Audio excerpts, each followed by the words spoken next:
반갑습니다. 고만입니다. 감사합니다. 네.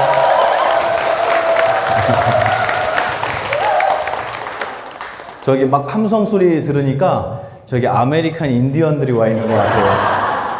우우우 그러셔서 반갑습니다. 아유, 이렇게 많은 분들이 늦은 시간에 또 평일에 이렇게 모여주셔서 진심으로 감사합니다. 저는 고향이 원주예요. 그래서 아, 이게 박수 받을 일이에요? 아, 그래요? 원래 스님들은 고향 얘기 안 하잖아요. 그죠? 왜냐면 이제 고향 얘기하면 어느 동네예요? 학교 어디예요? 몇 기예요? 후배네 이렇게 되면 제가 드리는 말씀의 무게가 사라지고 여러분이 공부하지 못하기 때문에 원래 스님들께는 출가한 이유, 그다음에 속납, 나이, 그리고 고향, 출신 학교 이런 것들을 여쭙지 않는 게 여러분이 공부하시는데 큰 이익이 되기 때문에 스님들께는 여쭙지 않습니다. 뭐 스님들이 기분 나빠서 대답 안 하시는 게 아니고 여러분 공부에 방해가 될까 봐 여쭙지 않는데, 어쨌든 뭐 제가 오늘 먼저 얘기했습니다. 저는 어릴 적 그 기억이 이 원주 시내 곳곳마다 묻어 있어요. 아까도 원주역 지나가면서 아, 맞아요, 이때 옛날에 나 여기서 뛰어놀았는데, 그 원주 고향이신 분은 아시겠지만 그 버들갈비 사거리 아세요? 버들갈비 사거리가 그 굉장히 경사 심한 내리막이 있죠. 예, 제가 옛날에 거기에 그 인라인 스케이트를 타고 거길 내려온 적이 있었어요. 그래서 저희 모친께서 두 눈을 의심했다고 하시더라고요. 저 미친놈은 누군가 이렇게 보셨는데 당신 아들이었다. 그래서 누가 등짝 스매싱 얘기하셨죠. 네, 등이 뜨겁도록 맞았습니다. 저한테는 상당히 행복한 추억을 많이 담고 있는 고장이고, 특히 이 앞에 요 길 있죠? 이 길을 뻔질나게 제가 돌아다녔습니다. 아기 때. 근데 법웅사에 들어온 건 처음이에요, 오늘이. 그때는 여기가 뭐 하는 데인지 몰랐어요. 그냥 뛰어놀기 바빠서 한번 들어왔으면 여기가 제 놀이터가 됐을 법한데 보니까. 네. 아, 벌써 오랜 세월이 지났네요. 그래서 아유, 그때 유치원 들어가기 전이니까 벌써 몇 년 전이에요. 몇 년 만에 온 겁니까? 원주를. 10년. 그렇죠. 딱 아시네요. 네, 10년 만에 제가 다시 왔습니다. 그래요. 오늘 초청해 주셔서 진심으로 감사드리고, 여신 스님은 저하고 동국대 동기예요. 25년을 함께 저하고 인연이 된, 앞에 계시는 월가 스님도 본명이 유원 스님이신데요. 원래 다 동기예요. 그리고 학교를 같이 다녔고 출가도 같이 했고 훈련소도 같이 11주 군사훈련 받고, 그리고 저희는 먼저 제대를 했고 스님께서는 이제 대련까지 계셔야겠죠, 그죠? 여러분을 많이 도와주셔야 됩니다. 저는 정말 정직하고 떳떳하고 양심적인 분들이 존중받는 세상에 왔으면 좋겠어요. 네, 그래서 저희 스님께서 원하시는 바 다 이루시고, 그리고 여기 법웅사, 이게 보통 절이 아니잖아요. 수많은 이름 모르게 사라지신 우리 선배 도바님들과 그리고 법사 스님들과 그런 분들의 삶이 녹아져 있는 장소인데, 제가 오늘 여러분의 감사한 초대로 오늘 이 자리에서 마이크를 잡게 됐습니다. 정말 큰 영광으로 생각하고요.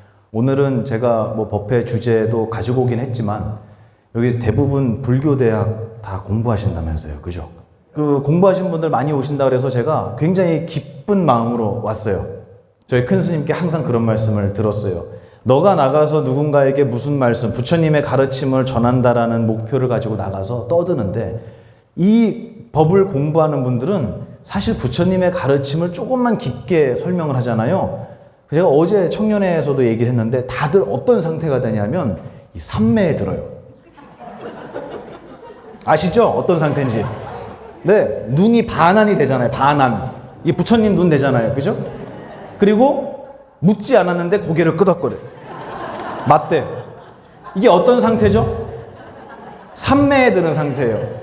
좌선을 할 때는 그렇게 안 들어가지는 삼매가 부처님 말씀을 조금만 깊게 하면 이미 깊은 선정에 들어가 있는 거예요.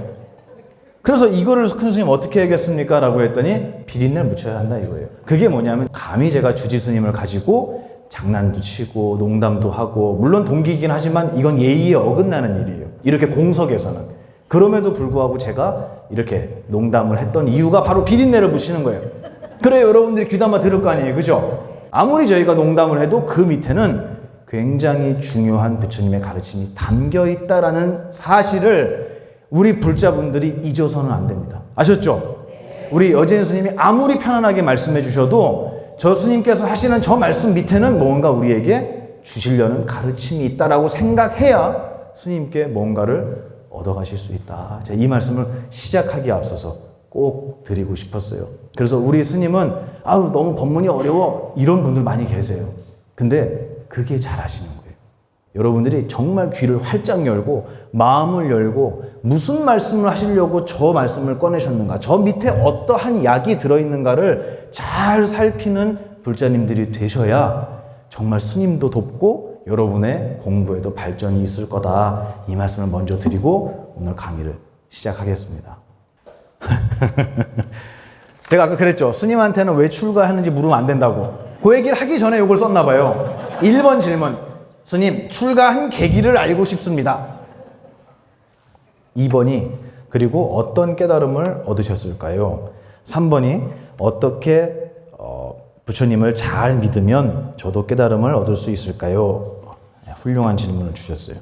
네, 일단 이 질문부터 대답을 해볼게요. 뭐 계기는 뭐 제가 생략을 할까요? 해요? 네, 그래요. 알겠습니다. 별로 듣고 싶지 않으신가 봐요. 너가 왜 출가하는지 난 관심 없다.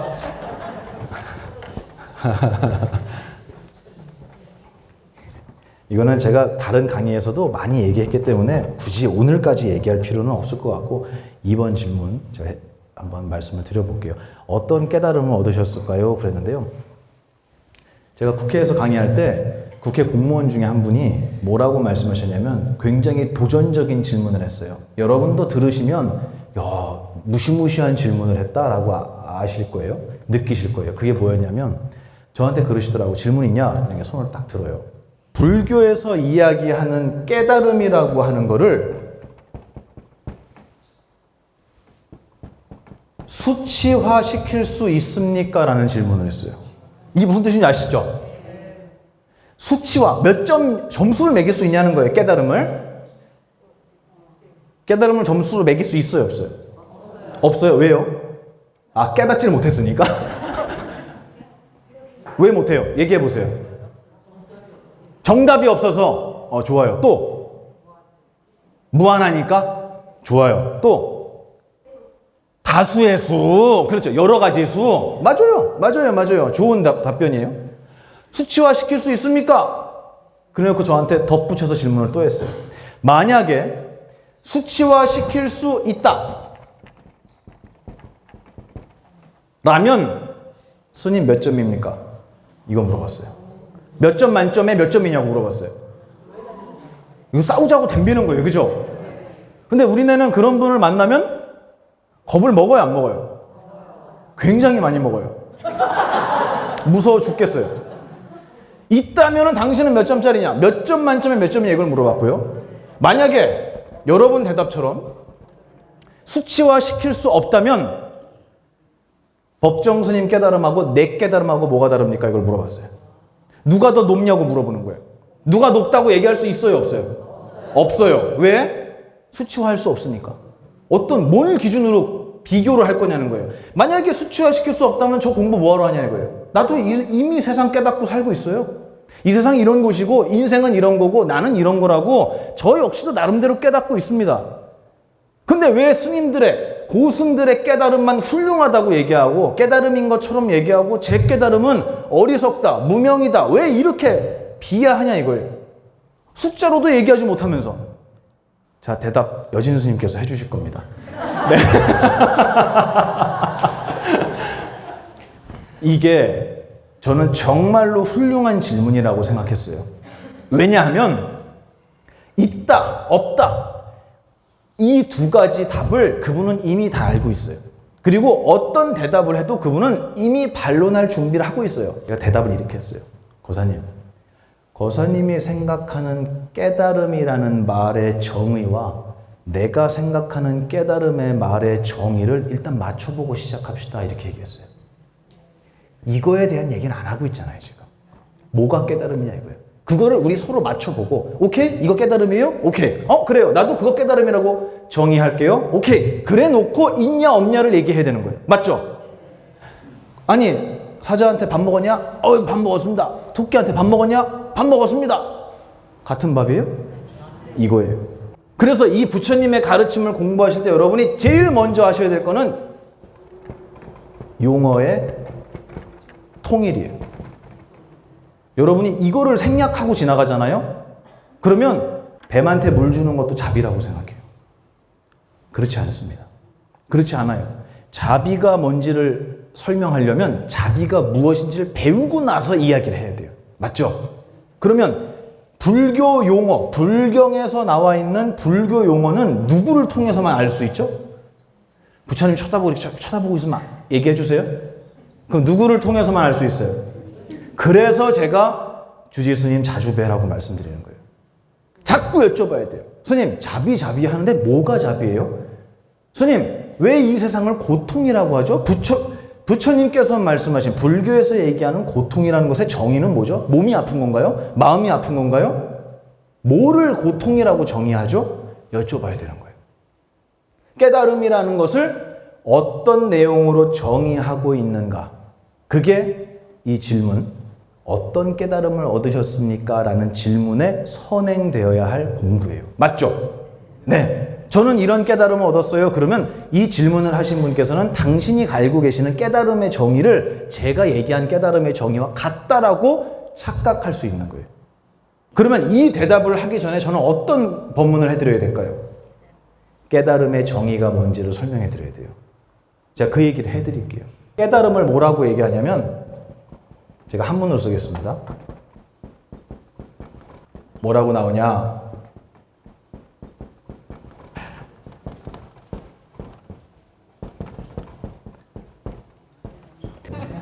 각, 오, 명, 위, 불 이렇게 되어 있습니다. 이게 무슨 말이냐면 이 명, 위, 불 이거는 이름한다. 이름해서 이렇게 이름을 부른다. 뭐라고? 부처라고 이름을 부릅니다. 이것을 부처라고 이름 지었습니다. 이거를 부처라고 말하는 겁니다. 라고 이 뒤에 설명했어요. 그러면 제일 중요한 건 이 뒤에 게 아니고 뭐예요? 얘가 부처라는 얘기잖아요. 그죠? 이 한자가 부처라는 얘기예요. 이것을 부처라고 이름합니다. 라고 나와요. 각은 뭐예요? 깨달음. 깨달음. 깨달음. 깨달음이 잠깰 오. 깨달음이 잠에서 깨어나는 거예요. 그러면 깨달음이 잠에서 깨어나면 무슨 짓 하겠어요? 깨닫는 짓 하지 뭘 해요? 깨달음인데. 깨달음이라는 능력이 잠들어 있다가 깨어났어요. 그럼 걔는 무슨 짓 한다고요? 깨닫는 짓 하는 거예요. 여러분 아침에 눈 뜨자마자 뭐 했어요? 깨달았어요. 뭐라고? 아, 늦었네. 오늘 며칠이지? 몇 시야? 7시 45분. 왜 이렇게 시간이 빨리 가지? 깨달은 거예요? 안 깨달은 거예요? 어제 늦게 잤더니 너무 피곤한데, 저 아침에 시끄러운 소리 때문에, 잠을 못 자겠다. 짜증나 죽겠네. 라고 깨달은 거예요. 잠에서 깨어나는 거예요. 누가? 깨달음이. 그걸 뭐라 그래요? 부처라고 하는 거예요. 우리는 모두가 깨달음으로 이루어져 있어요. 우리 정신은. 정신의 재료가 뭐냐고 물어보면 뭐라고 대답해야 된다고요? 깨달음. 여러분의 재료예요. 우리 정신은 깨달음이라는 것으로 재료가 되어 있다 그랬잖아요. 그렇기 때문에 아무도 깨우지 않아도 이 깨달음이라는 놈은 언제나 깨달으려고 노력해요. 깨달으려고 노력해요. 그래서 아무도 안 깨워도 깨어나는 거예요. 깨어나면 뭐 한다고요? 깨닫기 시작하는 거예요. 그러면 깨달음으로 돼 있지 않은 중생이 있어요, 없어요? 근데 이 깨달음을 뭐라 그런다고요? 부처라 그랬어요. 그럼 부처로 돼 있지 않은 중생이 있어요, 없어요? 그러니까 일체 중생 본래 성불, 본래부터 부처로 이루어져 있다.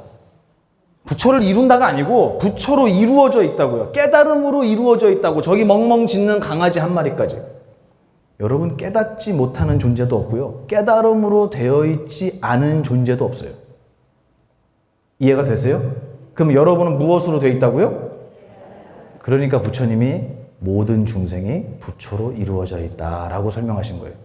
자, 요 정도까지만 제가 얘기해야 돼요. 왜? 조금 더 들어가면 뭐가 된다고 여러분? 삼매에 든다고. 여기까지만 해야 돼요. 충분히 여러분 잘 따라오셨어요. 아, 그렇구나. 내 정신이라는 게 깨달음으로 되어 있으니까 아유, 저 인간은 나빠. 아니야, 이 집보다 저 집이 더 맛있어. 별별 깨달음을 다 일으키는 거예요. 깨달음이라는 바닷속에서 일어나는 파도, 생각이라고 하는 거예요. 그리고 이거를 다른 말로 깨달음을 부처라고 했잖아요. 그러면 생각은 뭐라고 하죠? 중생이라고 하는 거예요. 그래서 하나의 중생이 일어나려면 수 없는 불보살의 가피가 있어야 된다. 그 얘기예요. 깨달음이 움직여줘야 된다는 거예요. 그래야 생각 하나가 일어나는 거예요. 맞죠? 여러분은 본래 깨달음으로 되어 있다. 자, 이제 대답할 수 있어요. 저한테 어떤 깨달음을 얻으셨냐고 물어보셨어요. 뭐라고 대답해야 될까요? 그럼 제가 우리에게는 깨달음이 이미 얻어져 있습니다. 라고 대답해야 정답이에요. 저는 이런 깨달음을 얻었어요. 그러면 그전에는 깨달음이 있다는 얘기예요? 없다는 얘기예요? 이렇게 오해하기 때문에 이런 질문을 받으면 이걸 먼저 설명을 해야 되는 거예요. 근데 이게 저만 그러는 게 아니고 경에서도 그렇게 나와요. 여러분 금강경 읽어보셨죠? 금강경은 누구하고 대화하는 거죠? 그렇죠. 수보리 존자와 석가모니 부처님의 대화예요. 그러면 대화 몇 분짜리예요? 30분짜리예요. 금강경은요, 부처님과 수보리 존자가 30분 대화한 30분짜리 법문이에요. 아닙니까? 맞아요. 근데 우리 그거 몇 년 배워요? 30년? 300년 배워도 모를걸요? 왜 모르죠? 왜 수보리 존자는 부처님하고 대화를 하면서 아무렇지 않게 30분 만에 개대환이 신수봉행 하셨는데 우리는 왜 이걸 30년 공부해도 못 알아먹냐 이거예요. 올바로 설명해 주시는 스승을 못 만났을 뿐이에요. 여러분 다 이해할 수 있어요. 그래서 항상 제가 스님들을 가까이 하라 그랬잖아요. 여러분이 만나시면 이해할 수 있어요. 여기에도 제가 얘기한 말이 나와요. 무슨 말이 나오냐면 수보리 존자에게 이런 걸 물어보세요. 너 이 몸이 엄청나게 큰 거인을 한번 생각해 보라 그러시는 거예요. 몸이 엄청나게 큰, 생각해 보세요. 상상해 보세요. 우리 버붕사만큼 큰 두꺼비 생각했어요, 안 했어요, 지금? 했죠? 이만한 두꺼비가 있다고 치자고요. 커요, 안 커요? 지금 어디 보고 커요 그랬어요? 얘기해 보세요. 어딜 보고 커요 그랬어요, 지금? 여러분 지금 뭔가를 보고 오 커요 라고 대답했어요. 어디 본 거예요? 어디를 보고 얘기했죠? 생각. 줘보세요. 못 주죠. 부처님이 그 말씀을 똑같이 하세요. 수미사만큼 큰 거인을 생각해봐라. 인신장대라고 나와요. 그 사람의 몸이 그렇게 크고 길다면 너 생각해봐. 어때? 커 작어? 엄청 큽니다, 거인. 부처님은 바로 물어보시는 거예요. 너 어딜 보고 대답한 거냐? 어디? 생각 어디 있는데요? 어디? 모르죠. 우리는 어디 있는지도 알 수 없는 우리의 생각을 바라보면서 뭐라고 얘기하는 줄 아세요? 쟤 때문에 짜증나. 너 때문에 내가 못 살겠어. 너만 없으면 살겠어. 어디 보고 얘기하는 거예요, 지금? 짜증 어디 있죠? 어디를 보고 대답하냐 이거예요. 불교는 매우 현실적인 가르침이에요. 너무 슬퍼서 이 연인과 이별해서 너무 슬퍼요. 그러면 이렇게 하면 슬픔이 잦아들 겁니다. 이렇게 하면 슬픔을 극복할 수 있습니다. 이게 심리학의 내용이에요. 제가 불교 심리학 강의하잖아요. 근데 불교는 심리학이라는 사실 말을 붙이면 안 돼요. 너무 촌스러워져요, 그러면. 불교는 얼마나 위대하고 아름다운지 몰라요. 저 이래서 슬퍼요. 그럼 부처님 뭐라고 얘기하는 줄 아세요?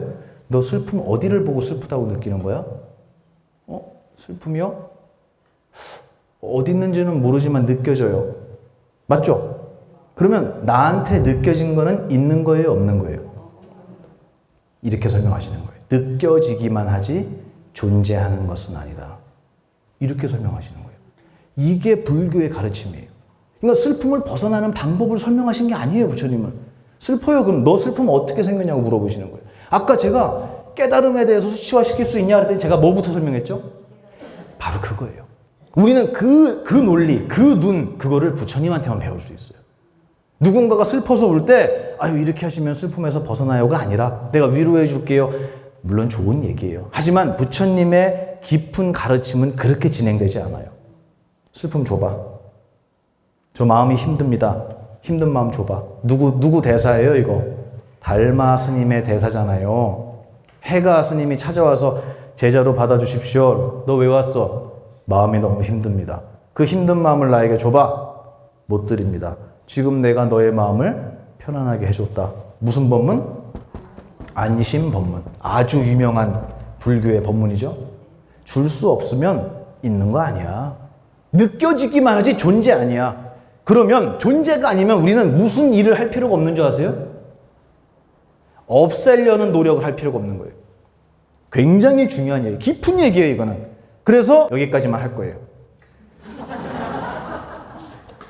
선정에 들 것 같아 느낌에 지금. 조용한 게 감동한 게 아니라 뭔가 준비하고 있는 것 같아요. 자, 그래서 이번 질문에 대한 대답은 제가 드렸습니다. 어떤 깨달음을 얻으셨냐라고 물어보시면 저는 우리 모두가 깨달음으로 되어 있습니다. 이렇게밖에 대답할 수 없어요. 저는 얻은 게 하나도 없어요. 금강경에 그대로 나와요. 연등불 처소에서 얻은 바 법이 있느냐 물어보니까 하나도 없습니다라고 대답했어요. 누가 무슨 깨달음을 얻겠어요? 아니 내 슬픔 하나도 내가 달라 그러면 못 주는데. 그러니까 우리가 알고 있는 깨달음을 얻는다라는 개념이 좀 바뀌어야 돼요. 아셨죠? 저한테 어떤 깨달음을 얻었냐고 물어보면 우리 모두가 보이지 않는 깨달음이라는 능력으로 되어 있다라는 사실을 깨달았습니다. 이렇게 대답할 수밖에 없습니다. 그게 제 대답이 될 것 같아요. 세 번째 질문이 어떻게 부처님을 잘 믿으면 저도 깨달음을 얻을 수 있을까요? 라고 하셨는데요. 부처님 일화 중에 아난존자하고 부처님하고 관계가 뭐예요? 사촌이죠. 그죠? 네, 사촌이에요. 부처님의 사촌 동생이 아난존자예요. 근데 아난존자가 독자가 아니고 형이 하나 또 있어요. 누구죠? 맞아요. 부처님을 살해하려고 했던 제바다타가 아난존자의 형이에요. 친형. 그러니까 친형은 부처님을 3번이나 살해하려고 하고 동생은 부처님을 평생 시봉하고 게다가 부처님께서 열반에 드시고 나서 어마어마한 경전을 암송해서 우리 손에 불경이 전해져 올 수 있도록 했던 최고의 공신이에요. 천재였어요. 게다가 너무너무 잘생기셨대요. 그래서 아난존자가 나가서 탁발, 걸식하잖아요. 바루를 들고. 걸식하는 모습, 뒷모습을 보고 절까지 쫓아오는 여자만 있느냐? 남자들도 많았대요. 그래서 그 탁발하는 모습을 보고 출가하는 사람이 있을 정도로 훌륭한 외모를 가졌대요. 근데 아난존자를 부처님이 정말 사랑하셨지만 10대 제자 중에 10대 제자 가운데 부처님께서 열반하실 때까지 깨달음을 얻지 못한 아까 제가 얘기한 이 깨달음이라는 것을 완벽하게 이해하지 못한 단 한 명의 제자 누구? 아난존자였어요. 이 아난존자를 부처님이 정말 사랑하셨대요.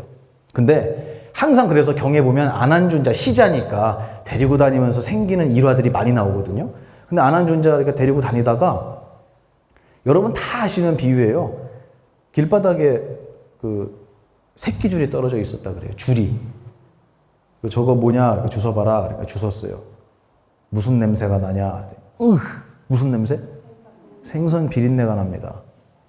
그럼 그거는 뭘 묶었던 줄이겠어요? 생선.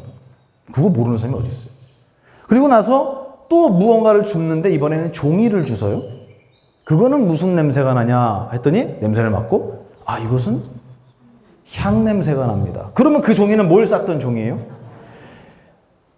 이 얘기를 제가 아기 때부터 들었어요. 이거 별거 아닌 비유 같죠? 여기서 뭘 배울 게 있죠? 좋은 친구 사겨라? 틀린 건 아니에요.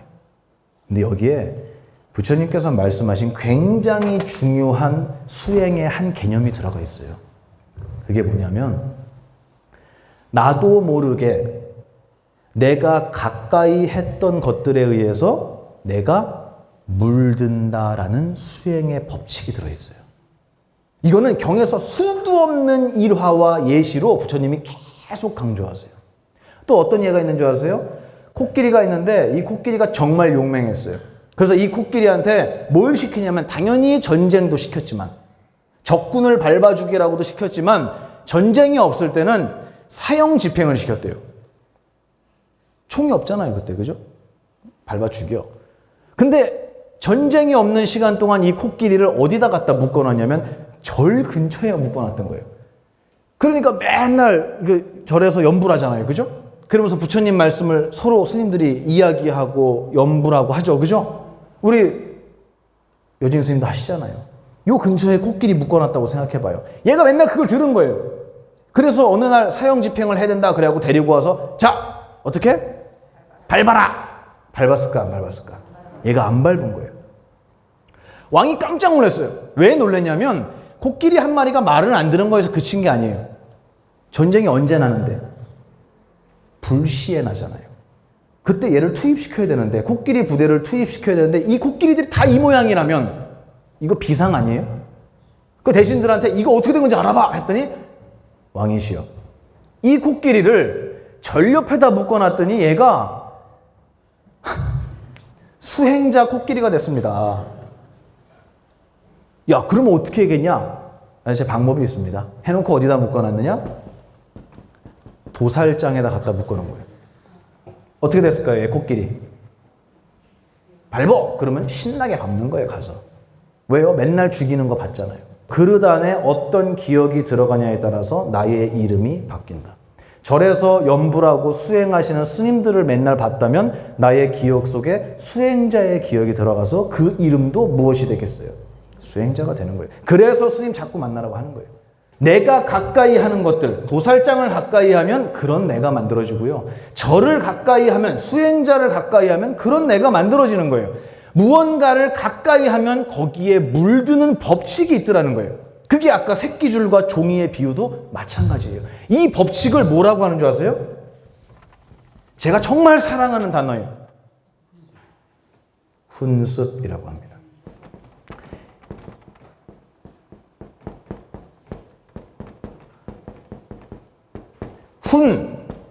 훈습.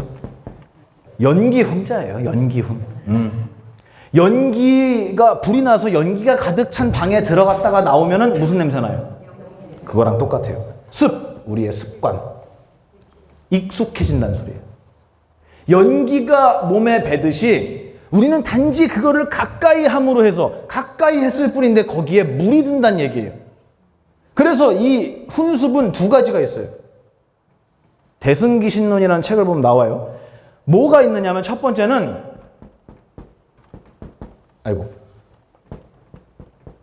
염법 훈습이라는 게 있고요. 하나는 깨끗할 정자예요. 정법 훈습이라는 게 있어요. 이게 무슨 말이냐면 염은 오염되다라는 뜻이에요. 쉽게 표현하면 여러분 자제분이 나가서 사고 쳤어요. 그럼 여러분이 꼭 하는 말이 있어요. 경찰서 가서 뭐라 그러는지 아세요? 내 아들은 그럴 애가 아닙니다. 해요 안 해요? 근데 CCTV를 보니까 내 아들만 혼자 그 짓을 했어요. 그럼 뭐라 그래? 그 다음에 두 번째 레파토리 있어요. 그렇지, 나쁜 친구를 만나서 그렇지 우리 애가 그럴 애가 아니라는 거예요. 다시 얘기해서 안 좋은 것에 물이 들어서 점점점 어리석어지는 훈습도 있다는 거예요. 그것도 물이 드는 거예요. 맞죠?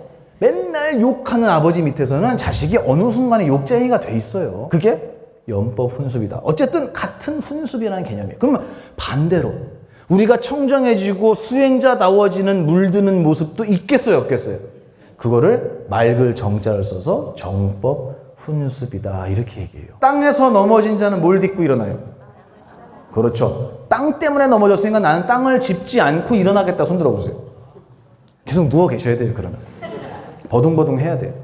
땅에서 비록 땅 때문에 넘어졌지만 일어날 때도 땅을 짚고 일어난다는 게 이 불가에 오래전부터 흘러내려오는 말씀이에요. 그러면 우리가 어리석어진 법칙이 있어요. 그러면 지혜로워지는 법칙은 뭘까? 역시 훈습이더라 이거예요. 그래서 부처님께서는 당신의 제자들에게, 승가에게 뭐라고 말씀하셨냐면 절대로 혼자 살지 말아라. 스님들 보고. 정말이에요. 탁발 나갈 때도 2명 이상 가라. 너 옆에 너의 스승이 될 만한 스님을 꼭 데리고 다녀라. 그 스승의 이름이 뭔지 아십니까? 그거를 불교 용어로 아사리라고 해요. 수능원경 보면 나와요. 네 옆에 아사리를 왜 데리고 나가지 않고 혼자 나갔냐라고 안한존 자를 꾸짖으시는 장면이 나와요. 다시 얘기해서 스님은 혼자 살면 안 된다 그러셨어요. 수행자들과 같이 살면요, 내가 노력하지 않아도 공부가 돼요. 정말이에요. 어느 날 내가 기분 나쁘잖아요. 오늘 아침에 일하는데 그냥 컨디션이 너무 안 좋아. 왜? 오늘 법웅사 가야 되거든. 생각하니까 짜증나. 기분이 안 좋았어요. 근데 월가 스님을 아침에 딱 만났는데 월가 스님이 환하게 웃고 있어요. 우리 어른 스님들을 뵙고 스님 안녕히 주무셨습니까? 했더니 보만 스님 잘 잤어요? 하고 환하게 웃으셨어요. 내 기분 어떻게 될까요? 그런 거예요. 그런 거예요. 근데 우리는 뭐에 훈수비 되는 줄 아세요? 뉴스 틀어요. 그럼 뭐 나와요? 저거 쳐 죽여야 된다 나와요. 저거. 이 기억을 담고 있어요. 내 그릇의 이름이 뭐가 되겠냐 이거예요. 맞죠? 이게 수행법이에요. 세 번째 질문에 대한 대답입니다. 어떻게 하면 저도 부처님과 같은 깨달음을 얻을 수 있겠습니까? 누구와 함께, 누구를 가까이 해라? 스승을, 도반을, 수행자를 가까이 해라 라고 저는 말씀드리고 싶어요. 그래서 자꾸 법문 듣고 눈 돌리는 데마다 부처님 가르침 인쇄해서 적어서 냉장고에 붙이시고 싱크대에 붙이시고 화장실에 해우소에 변기 앞에 붙이시고 누워있으면 천장에 붙이세요. 눈 돌리는 데마다 부처님 가르침 적어 놓으시라는 거예요. 그리고 그거 볼 때마다 맞다 그랬지. 하다못해 도반이 없으면 그렇게라도 공부해야 된다는 거예요. 이게 어떻게 하면 부처님의 깨달음을 얻을 수 있느냐라는 제 작은 대답이 됐으면 좋겠습니다. 감사합니다.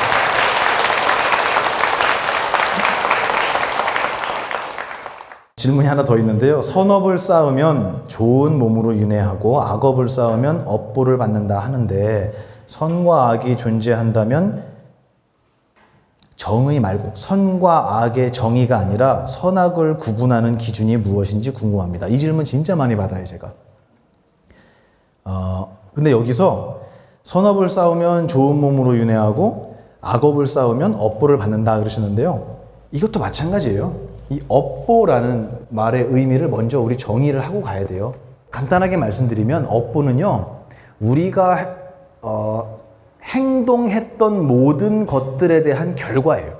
업은 세 가지가 있어요. 신, 구, 의. 신은 몸으로 짓는 행위예요. 구는 입으로 짓는 행위예요. 의는 뜻으로 짓는 행위예요. 자기 마음으로 짓는 행위예요. 그래서 우리 이 세 가지 빼고 더 뭐 할 수 있는 게 있을까요? 없죠. 아이고, 저 원주 스님 원주에 오셨는데 제가 스님 오신다 그래갖고 좀 준비했습니다. 그러면서 원주 특산물 뭐가 있어요? 예? 시악산 복숭아. 난 보만 스님이라고 할 줄 알았는데요.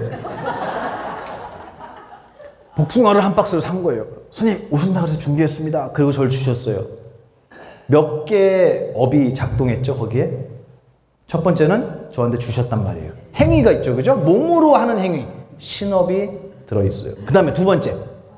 그렇죠. 스님, 이거 제가 준비했습니다. 맛이 없어도 맛있게 드셔주세요. 하는 구업이 있어요. 그 다음에, 그렇죠. 감사하고 반가운 여러분의 뜻이 담겨 있어요. 복숭아 한 박스에 세 가지가 다 들어가 있어요. 맞습니까? 이거를 세 가지를 삼업이라 그래요. 세 가지니까 삼업. 그러면 이 업보도 몇 가지가 있겠어요? 세 가지 업보가 있는 거예요. 하지만 종류는 많죠. 가지수는 너무 많죠. 크게 얘기하면 몸으로 지은 거, 입으로 지은 거, 뜻으로 지은 것에 대한 각각의 업보들이 다 기다리고 있다는 거예요. 이해가 되시죠? 이 업보라고 하는 것은 그런 개념이에요. 그러면 내가 좋은 일을 하든 나쁜 일을 하든 그게 문제가 아니라 내가 한 모든 행동에 대한 업보는 기다릴까요? 안 기다릴까요? 기다리는 거예요. 기다리는 거예요. 이거를 인과법이라고 합니다. 원인과 결과의 법칙. 법칙은 예외가 없기 때문에 법칙이라고 해요. 아유, 저는 저기 절에 안 다니고요. 업보 따위는 믿지 않아요. 돼요, 안 돼요? 누구에게나 공통적으로 작용하고 있는 온 우주의 법칙입니다. 그래서 부처님께 외도가 묻습니다. 부처님, 당신께서 말씀하신 연기법은 부처님께서 만드신 겁니까? 아니. 이 법칙은 온 우주에, 이 세상에 원래 있었는데 중생들이 그 뜻을 잘 알지 못해서 고통 속에 헤매니까 내가 그것을 잘 알아서 가리켜 보일 뿐이다 라고 대답하세요. 함경에. 부처님 만드신 거예요? 아니죠. 법칙이에요. 법칙. 마치 중력처럼 법칙이에요. 이 얘기를 제가 왜 했냐면 선업을 쌓으면 좋은 몸으로 윤회하고 악업을 쌓으면 업보를 받는다. 선업을 쌓아도 뭘 받아요? 업보를 받는다는 얘기를 하는 거예요. 이 업보라는 것을 악한 행동에 대한 결과만 업보라고 이해하는 경우가 많아서 제가 그걸 지적해 드린 거예요. 아셨죠? 내 잘못한 것에 대한 결과. 내가 너무 힘들어. 우리 남편한테 미쳐버리겠어. 내가 전생에 무슨 죄를 져서 이런 업보를 받지? 애만 써먹는 게 아니고 열심히 공부해서 좋은 대학을 가고 누군가한테 칭찬받고 행복한 삶을 사는 것도 무엇이다? 업보다. 이 말씀을 먼저 제가 드리고 싶었어요. 그리고 여기 이제 선과 악이라는 것의 기준을 얘기하셨는데요. 선악의 기준은 사실 없어요. 왜냐하면 제가 큰 얘기를 드리는 거예요. 이것이 선이고 이것이 악이다. 이거는 경전에 부처님께서 때에 따라서 설명을 많이 하셨어요. 근데 이상하게 그 선악이 매번 달라요. 말씀하실 때마다. 그럼 이게 무슨 말이지? 선악의 기준이 뭔데 이러지? 제가 그것만 말씀드리면 이해를 하실 거예요. 의미가 적을수록 착하다. 의미가 많으면 악하다고 표현해요. 불교에서는. 그래서 이걸 가지고 경전에 대입을 하면 딱 맞아요. 뭐냐면 부처님께서 말씀하신 악연이라고 해요. 악연. 이 연자가 이제 인연 연자죠.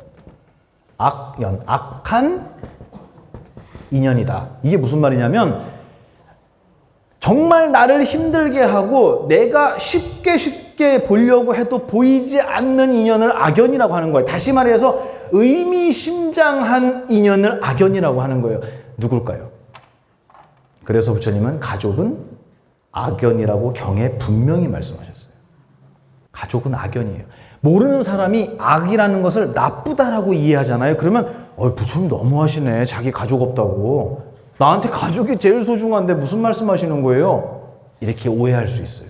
그게 아니라 의미심장한 것을 악이라고 이해한다면, 그러면 의미가 빠진 것, 가볍고 유쾌한 것을 선이라고 얘기한다면 가족은 어느 쪽입니까? 옆집 애가 다리 부러지면 아이고 어떡하냐, 아이고 고생했네. 내 자식이 다리 부러지면 의사 선생님 큰일 난 거 아닙니까? 괜찮습니까? 이게 되는 거예요. 어느 게 더 가벼워요? 옆집 애가 더 가벼워요, 나하고 인연은? 가족은 의미심장하고 무겁고 진지해요. 나쁘단 얘기가 아니고 무거워요. 그러니까 그렇기 때문에 가족을 버려라? 그 소리가 아니고 가족은 더 많이 공부하고 만나야 된다는 거예요. 더 어려운 인연이에요. 나에게 상처를 주고 내 눈에서 눈물 나게 하고 원한을 갖게 하는 거는 가장 가까운 분이 나를 힘들게 한다니까요. 무슨 인연? 악연. 그러니 가족끼리는 반드시 부처님 가르침을 공부하고 만나야 돼요. 이해가 되시죠? 선과 악의 의미 아시겠죠?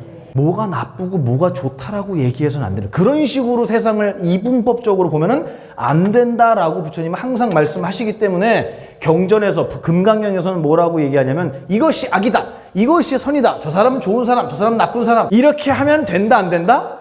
안 된다. 왜냐하면 이 세상에는 정의할 수 있는 법이 하나도 없다라는 거예요. 이 세상에 정해진 법, 결정되어 있는 법은 있을 수 없다. 읽어볼까요? 무, 유, 정, 법. 2600년 전에 하신 말씀이에요. 근데 이제서야 이 법을 가지고 싸우고 앉아있어요. 이거 싸우라고 설명하신 거냐는 거예요, 부처님이. 아니에요. 다툼을 그만두라고 가르쳐 주신 거예요. 이 세상에 정할 수 있는 건 아무것도 없지. 이 마음을 갖는 게 수행자고 불자입니다. 이 마음을 가져야만 모두를 하나로 화합시킬 수 있어요. 이거를 원효 스님은 뭐라고 하셨냐? 화쟁이라고 하셨어요. 다툼을 화합시키는 가르침. 이해가 되셨어요? 네. 선과 악이라는 것도 역시 정의할 수 없다. 하지만 요것만 알고 계세요. 의미심장하면 그 내용이 뭐든 간에 내가 힘들어진다. 그리고 내가 힘들어지고 무거워지는 것을 부처님께서는 악연이라고 하셨다. 이 정도로만 이해하시면 될 것 같아요. 자꾸 여러분 마음속에서 의미를 빼는 연습을 하세요. 왜냐하면 지금까지 의미가 나빠서가 아니고요. 의미를 담는 연습만 하고 사셨잖아요. 그죠? 그 TV 틀다가 막 아픈 고양이 나오면 여러분 막 같이 막 울잖아요. 의미를 담는 연습을 하는 거예요. 그것도 훌륭한 능력이에요. 하지만 빼는 연습은 평생 안 해봤어요. 그래서 슬프기 싫은데 슬퍼져요. 화내기 싫은데 화내지고요. 미워하기 싫은데 저 인간만 보면 미워져요. 왜냐하면 의미를 담는 연습만 했거든요. 그러니까 반대로 부처님은 빼는 연습도 해봐라 이거예요. 이게 무유정법이라는 이야기로 이해하시면 되겠습니다. 혹시 나 궁금한 거 있다. 나 보만 선생님한테 오늘 꼭 여쭤봐야 될 거 있다 하시는 분? 그 범죄자가 그 죽은 여자한테는 너무 그런 거잖아요. 그렇죠. 그 범죄자가 이렇게 와갖고 죽어야 된다는 것만 해도 죽어야 되지만 꼭 죽어야 해서 죽일 의미가 있다는 거죠. 아, 그렇죠, 그렇죠. 그렇죠. 불쌍한 이유가 있어서 죽은 거고 또 그런 건 아니겠지만 어쨌든 그놈도 죽어야 되면 그 죽은 이해는 안 가지만 이해가 안 가요. 그래요? 그게 저는 지금 말씀하신 것처럼 사형을 해야 한다 말아야 한다라는 얘기는 뭐냐 하면 깨달음을 수치화할 수 있습니까 없습니까 하는 질문 같아요. 왜냐면 부처님한테 여쭤보면 부처님 이렇게 대답하실걸요? 아무도 안 죽어. 누가 누굴 죽일 수 있어? 우리 안 죽어. 그 얘기 먼저 하실 것 같아요. 이거는 우리가 질문하는 내용은 수많은 오해와 왜곡 위에 올라와 있는 질문들이에요. 그래서 이 질문이 탄생하기 전에 왜 이런 질문이 나왔는지를 들춰보잖아요. 그럼 거기에 수많은 공부할 것들이 있어요. 바로잡아야 할 개념들이 있어요. 그래서 해야 된다 말아야 된다는 얘기는 제가 드리긴 힘들어요. 내가 당했든 안 당했든 모르겠지만 내가 당했을 때 저 새끼 죽여야 돼. 저 새끼 죽여야 돼. 이렇게 본심이 나오잖아 이렇게. 제가 금요일날 수녀님 한 분을 만났어요. 근데 이 수녀님이 멕시코에 계시는 분이에요. 수녀회는 전 세계에 다 있거든요. 그래서 제가 아는 어떤 수녀님은 스페인에 본원이 있고요. 이 수녀님은 멕시코에 본원이 있는 수녀님인데 멕시코 시티에서 차로 10시간 정도 떨어져 있대요. 당신 계시는 데가. 근데 굉장히 낙후되고 가난한 분들이 많은 동네래요. 멕시코도 빈부격차가 워낙 크니까. 근데 이분이 이제 뭐 병치료 때문에 우리나라에 입국을 하셔서 잠깐 계시다가 돌아가실 거예요. 지금 계시거든요. 지난주 제가 금요일 날 들은 얘기예요.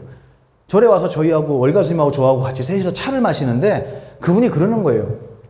스님, 제가 멕시코에서 나와서 얼마 있다가 전화를 받았는데요. 저희 수녀원에 자주 나오던 애가 있었대요. 근데 걔가 죽었다는 얘기를 들었다는 거예요. 며칠 전에도 만났는데. 그래서 깜짝 놀라갖고 왜 죽었냐고 물어봤더니 일가족이 다 쏴 죽였대요. 누가 와서. 일가족을. 총으로. 그리고 애가 몇 살이에요? 6살이래요. 6살짜리를 다 쏴 죽인 거예요. 가족으로. 그리고 그분 얘기예요. 멕시코는 그렇게 해도 경찰 뭐 이런 거 안 무서워한대요. 그래서 그냥 그 범인이 그 동네를 떠나서 다른 동네에 가서 몇 년 동안 살다가 다시 돌아와서 그 동네에서 같이 산대요. 아니 같이 살아요? 그랬더니 너 누구네 그 살인범이잖아! 라고 얘기하는 순간 그날 밤에 어떻게 돼요? 아무도 얘기 못 한대요. 그냥 없는 일처럼 조용히 산대요. 근데 놀라운 건요. 거기에서 살아남은 애들이 10년 뒤에 장성하잖아요. 우리 부모님 가족을 쏴 죽였던 그 집안을 가서 난사를 한대요. 이게 비일비재한 일이래요. 멕시코는. 어떠세요? 정당한 거예요? 아니죠? 제가 그래서 아까 그 얘기 한 거예요. 무언가 사회의 부조리 아니면 누군가의 악행 이런 것들을 이건 잘못됐어 라는 분노를 가지고 그거를 해결할 수 있다 없다. 그건 또 다른 싸움을 내는 거예요. 그러니까 6살까지도 죽인 거예요. 왜 안 죽이면 어떻게 되는데? 그놈 몇 년 있으면 총질해 와서 다 죽였다는 거예요. 제가 이거를 금요일에 실제로 들었어요. 그 수녀님한테. 너무 슬프다는 거예요. 이 모습이. 그러면서 끝에 뭐라 하냐면 우리나라 사람은 총기 허용하면 더 잘 쏠걸요? 이러시더라고요. 맞아요. 더 잘 쏠 거예요. 부처님께서는 제자들에게 이렇게 가르치세요. 외도의 제자가 와서 부처님한테 이렇게 묻습니다. 부처님, 안녕하세요. 저는 여기 옆에 있는 어떤 스승님께 공부를 배우고 있는 누구입니다. 그랬더니 부처님이 이렇게 말씀하세요. 그래? 너는 그 스승님에게 무엇을 배우느냐? 저요? 저희 스승님에게 신, 구, 의, 삼업을 배웁니다. 이렇게 대답했대요. 그러니까 부처님이 뭐라고 물어보시냐면, 그래?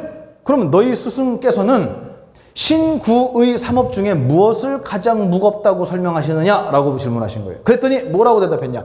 신업이 가장 무겁다고 설명하십니다. 이렇게 대답했어요. 그 제자가.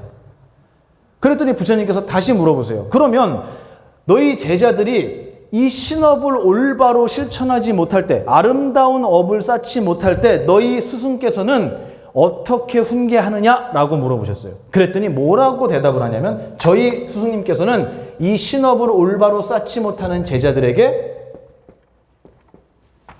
뭐라고 썼죠? 벌을 주십니다 라고 얘기했어요. 이게 오늘날 대한민국의 사법체계 아니에요? 아무리 마음속으로 저거 내가 언젠가 죽여야지라고 해도 몸으로 하지 않으면 벌 안 받아요. 맞죠?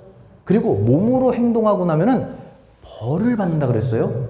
근데 부처님한테 거꾸로 여쭤봐요. 그러면 부처님께서는 뭘 가르쳐 주십니까? 나도 신구의 삼업을 알려주고, 무엇을 가장 중요하다고 말씀하십니까? 나는 의업을 가장 무겁다고 설명한다. 이거 암경에 나오는 얘기예요. 이렇게 대답하세요. 그러면 부처님 제자 중에 이거를 제대로 못하는 제자들에게는 어떤 벌을 주십니까? 뭐라고 대답하시냐면, 나는 벌을 주지 않는다. 나는 그 제자에게 무엇을 설명한다? 인과법을 설명한다 그랬어요. 너가 이런 행동을 하면 너에게 이런 결과가 올 거야. 이거를 올바로 이해하는 사람이 나쁜 짓을 할까요? 너가 이 행동하면 너한테 굉장히 고통스러운 일이 올 거야. 안 해요. 바꿔 얘기하면, 우리식으로 얘기하면 몸으로 지은 행동에 대한 처벌을 하는 오늘날의 법체계와, 부처님은 마음으로 짓는 행위, 이게 있어야 얘가 일어나잖아요. 마음으로 짓는 어리석음에 대해서 무엇을 시키셨냐면 교육을 시키셨다라고 저는 그렇게 이해하고 있어요. 온 세상의 모든 존재들이 몸으로 짓는 행위에 대해서 처벌만 받잖아요. 교도소 나오자마자 다음 범행을 계획해요. 아니지, 계획은 그 안에서 하지. 시행해요. 왜냐하면 이게 안 바뀌었는데? 의업이 안 바뀌었어요. 그래서 교도소 안에서 뭐라고 하냐면, 이것만 내가 안 했으면 안 잡혔는데. 이렇게 하는 거예요. 그러면 누군가를 잘못했다고 다 사형을 했어요. 다 죽여버렸어요. 그럼 세상이 평화로워질까요? 전 절대 그렇다고 생각 안 해요. 왜냐하면 사형 집행하는 나라에는 범죄자 없습니까? 있어요. 그러면 사형 폐지하는 게 맞네요? 그러면 잘못해도 그냥 교도소에서 밥 먹여주고 살리면 되겠네요? 아니, 그 얘기도 아니에요. 무엇이 빠진 거예요, 지금? 교육이 빠졌잖아요. 저는 이 얘기를 하고 싶어요. 사형을 해야 되냐 말아야 되냐는 중요한 게 아니에요. 사형을 받을 만한 짓을 안 하게 만들어야 되잖아요. 근데 왜 그 짓을 하게 만들어 놓고 얘 죽여야 돼, 살려야 돼 이러고 있냐는 거예요. 사형을 당할 만한 행동을 안 하게 만드는 게 뭐냐? 저는 교육이라고 생각해요. 근데 지금 대한민국 교육에서 뭘 시키고 있냐는 거예요. 애들끼리 주먹질하고 싸우면 선생님들이 말려요, 안 말려요? 안 말려요? 선생님한테는 학교 폭력에 대한 아무런 권한이 없어요. 그럼 누구 불러요? 경찰 불러요. 알아서 해. 부모가 달려왔어요. 그러면 내 자식한테 이놈의 새끼가 어디 친구들하고 싸우고 빨리 미안하다 그래. 이렇게 가르쳐요? 레퍼토리 있잖아요. 우리 애는 그럴 일이 없대요. 이게 무슨 교육을 하고 있냐는 거예요. 다툼은 있을 수 있어요. 그러면 다투고 나면은 화해하는 것도 교육이잖아요. 애들한테 그 교육을 시킬 수 있는 기회를 누가 뺏고 있는 거예요, 지금? 부모님이 뺏고 있는 거예요. 그래서 애들이 싸우고 나잖아요. 자, 이건 너가 잘못한 거고 이건 너가 잘못한 거잖아. 그러니까 둘이 빨리 화해해. 그리고 앞으로 친하게 지내. 하고 잘 지낼 수 있게 도와주는 게 저는 교육이라고 생각해요. 근데 그게 아니라 법원 가서 판결 받아요. 이제 애들은 자기가 실수를 하고 나서 내가 한 실수를 어떻게 사과해야 되는지도 몰라요. 어떻게 얘기를 해야 되는지 몰라요. 왜? 평생 해본 적이 없어요. 내가 잘못하면 누가 나섰는데요. 그런 애들이 세상에 나와서 자기 멋대로 살고 자기의 욕구를 한 번도 누군가에 의해서 꺾여본 적이 없는 애들이에요. 그 애들이 세상에 나와서 사회에 나왔습니다. 내 맘대로 돼요, 안 돼요? 어떻게 할 거예요, 이제? 그러면 이제 사람들은 얘기해요. 저 사이코패스, 저 흉악범, 저 악마, 저건 죽여야 돼. 아니야, 쟤 죽이면 안 돼. 아니야, 저건 죽여야 돼, 저건. 이러고 싸우고 있는 거예요. 불을 계속 지피면서 어떻게 하면 연기가 안 나냐고 물어보고 있잖아요, 지금. 맞죠? 전 그렇게 생각해요. 정말 어려운 일이에요. 잘못하면 그냥 사형에서 없애버리면 편해요. 결론은 쉬워요. 근데 이건 해결법이 아니라는 거예요. 끝없이 그거를 논쟁을 일으킬 만한 사건들은 이 세상에 나오는 거예요. 그러면 근본을 우리 해결해야 되지 않겠습니까? 저는 그 근본이 부처님께서 말씀하신 의업을 강조하고 아름다운 마음을 만드는 이 의업에 대한 교육을 강조하고 너가 그렇지 못했을 때 너가 얼마나 초라해지는지를 설명하는 이 부처님의 가르침이 상식이 되는 나라가 왔으면 좋겠어요. 그래서 제가 법당에서 강의 잘 안 한다는 거예요. 여러분은 다 잘하고 있단 말이에요. 근데 정말로 내 새끼가 그럴 일이 없어요. 그리고 선생님한테 따구 치는 그 부모들은 법당에 안 와요. 근데 그분들이 배워야 되잖아요. 그러니까 제가 강연장으로 나가는 거예요. 그래서 거기서 떠드는 겁니다. 우리는 이런 존재라고. 그러니까 죽여야 되냐 말아야 되냐 이건 끝에 있는 질문이죠. 그죠? 거기에 대한 답도 제가 드릴 수는 있지만 저는 그 근본을 얘기하고 싶어요. 그래서 모든 존재들이 부처님의 가르침을 듣고 아름다운 자기를 만들어가는 교육을 저건 정말 멋있는 교육이야 라고 인정하는 사회가 왔으면 좋겠어요. 아셨죠?